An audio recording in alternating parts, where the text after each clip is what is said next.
Assalamualaikum warahmatullahi wabarakatuh. Selamat pagi. Perkenalkan, nama saya Tangguh Amandiri, mahasiswa Prodi Hukum Universitas Widya Mataram. Pada kesempatan ini saya akan memaparkan garis besar dari resum yang telah saya buat, yaitu resum tentang mazhab hukum alam. Resum ini saya susun untuk memenuhi tugas dari mata kuliah pengantar ilmu hukum dengan dosen pengampu Bapak Roni Luhukai. Baik,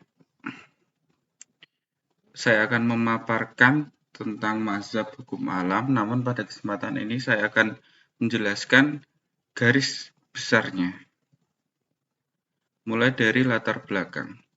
Filsafat hukum alam atau natural law lahir sejak zaman Yunani, berkembangnya di zaman Romawi sampai ke zaman modern ini.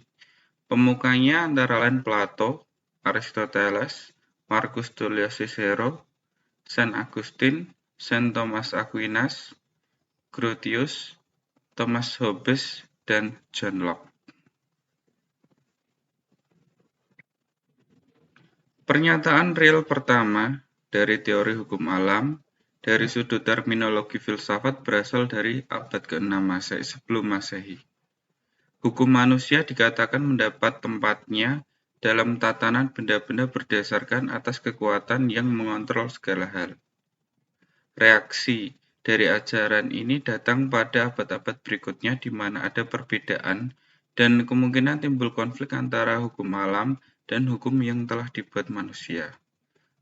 Pada zaman Yunani, Aristoteles dan Plato membangun kembali hukum alam. Sampai hari ini, Aristoteles yang mempunyai pengaruh terbesar dalam doktrin hukum alam. Aristoteles menganggap manusia adalah bagian dari alam, bagian dari sesuatu, tetapi juga diikuti dengan akal yang cemerlang, yang membuat manusia sesuatu yang istimewa dan memberikannya kekhususan yang menonjol. Saya lanjutkan. Pengertian dari hukum alam. Baik, inti dari hukum alam adalah mendasarkan pada rasio, terutama dalam alam pikiran tentang negara dan hukum. Dengan demikian, hukum alam akan memperoleh tempat yang bebas dan tidak tergantung dari bermacam-macam agama. Bahkan hukum alam berdiri di atas agama.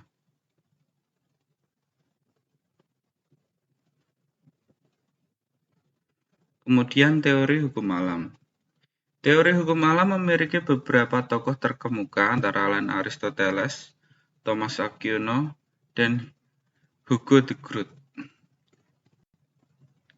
Kita akan membahas pertama dari teori Aristoteles. Menurut Aristoteles, manusia tunduk pada hukum karena ada 3 alasan, yaitu hukum berlaku karena penetapan negara. Kedua, hukum tidak tergantung pada pandangan manusia tentang baik buruknya. Ketiga, hukum alam sebagai hukum yang asli, berlaku di mana saja, tidak tergantung waktu dan tempat. Orang-orang yang berpikiran sehat merasa hukum alam selaras dengan kodrat manusia. Kemudian, menurut Thomas Aquino, hukum alam memuat 2 asas, yaitu pertama asas umum, yaitu asas yang dengan sendirinya dimiliki manusia sejak lahir dan mutlak diterima. Yang kedua, asas diturunkan dari asas umum. Asas yang merupakan tafsiran dari prinsipa prima yang dilakukan oleh manusia.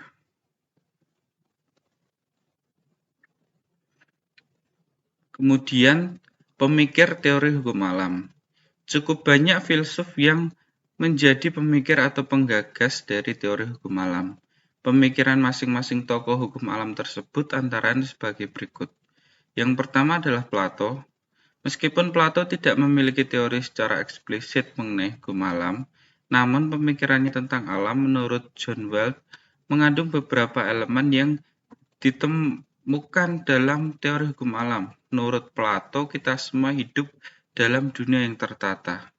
Inti dari dunia yang tertata ini atau alam adalah bentuk-bentuk yang paling fundamental adalah bentuk kebaikan. yang Plato menguraikannya sebagai wilayah yang paling cemerlang dari suatu makhluk. Bentuk kebaikan adalah asal mula segala hal dan jika itu terlibat, maka akan menuntun seseorang untuk berbuat bijak. Yang kedua, menurut Aristoteles, hukum alam ialah hukum yang oleh orang-orang berpikiran sehat dirasakan sebagai selaras dengan kodrat alam.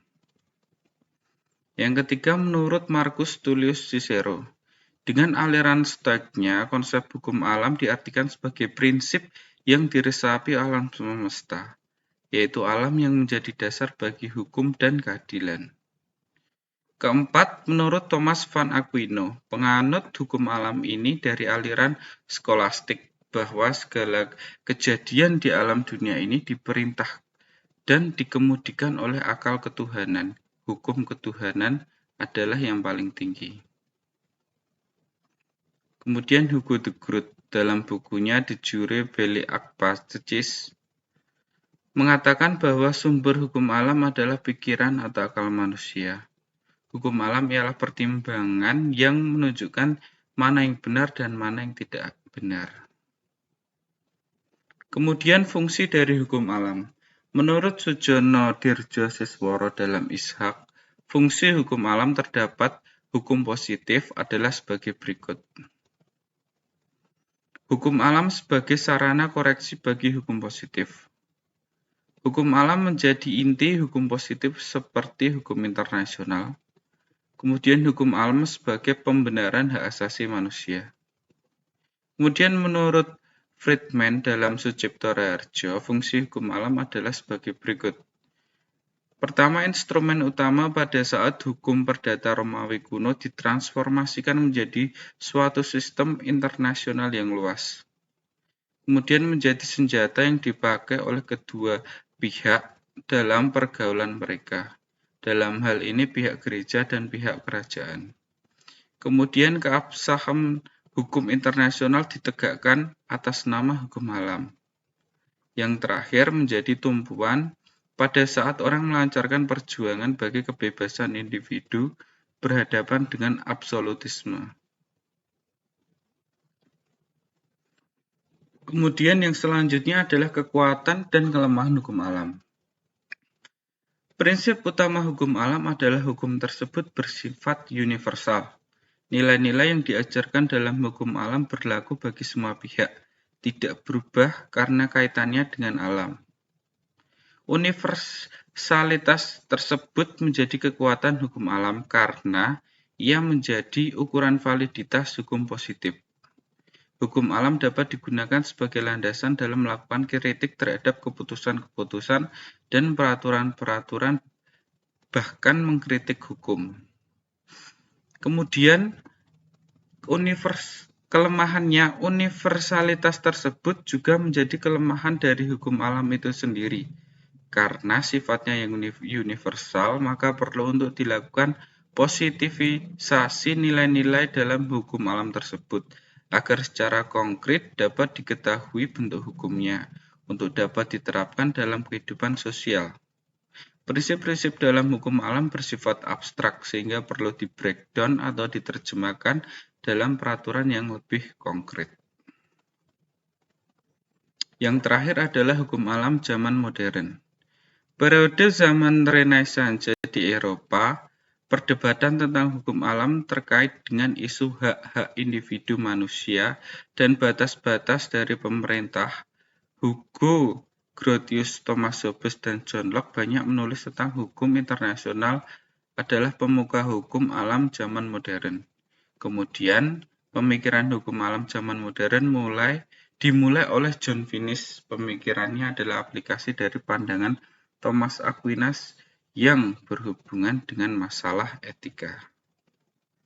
Baik, cukup sekian pemaparan dari resume yang telah saya buat. Atas perhatiannya saya ucapkan terima kasih. Sampai berjumpa lain waktu.